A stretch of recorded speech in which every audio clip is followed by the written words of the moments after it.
Bring it up a notch. I grew up the child of an alcoholic. Which means that my life wasn't extremely stable as a child, but it was often very interesting.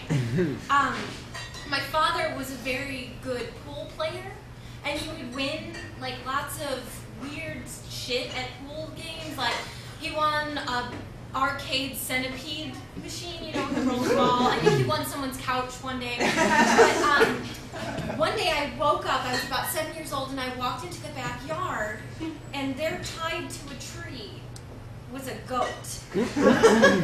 My dad won a goat in a pool game. And I didn't really stop to ask myself, like, what did this man lose before he actually gave up his goat? Which is the question I ask myself now, but there is no answer. I kind of became friends with this goat. I thought the goat was a pretty neat thing. As I said, don't have brothers or sisters. And I had limited exposure to goats at this point, though we lived in Tennessee. And so I kind of became friends with it, and I was really fascinated, most of all, by the way that the goat pooped. Unbeknownst to me, goats poop in little, like, Cocoa Puffs, like, little, like, round shit balls.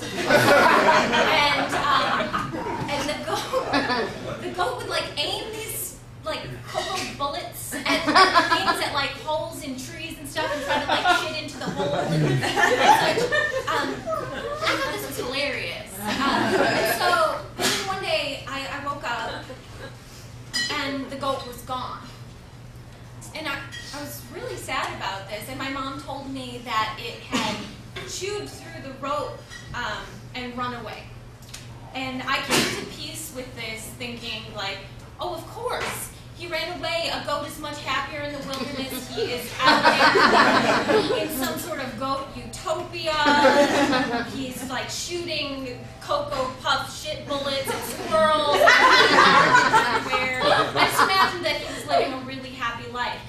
And then about 15 years later, I was on the phone with my mother, and she let it slip. She was like, oh yeah, it was a real shame what happened to that goat. And I was like, what are you talking about? And she told me the full story, which is that the goat had hung itself.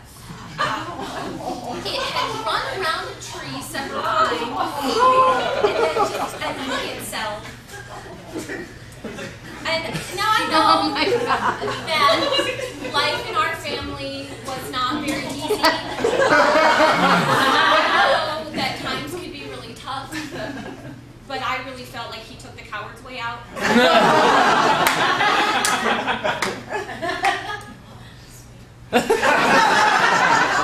and I really felt like betrayed by him. And then a weird thing happened. I haven't spoken to my father in about 10 years. And a week ago, it was my birthday. And out of the blue, I got an email from him. And it said, hello, Kristen, happy birthday.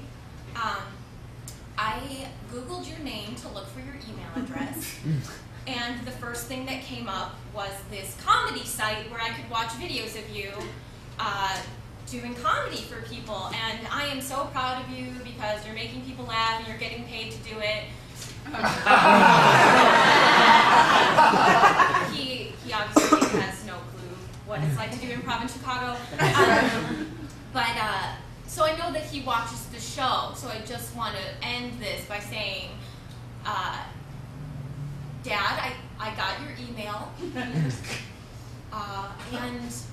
when I'm ready, I'll write you back.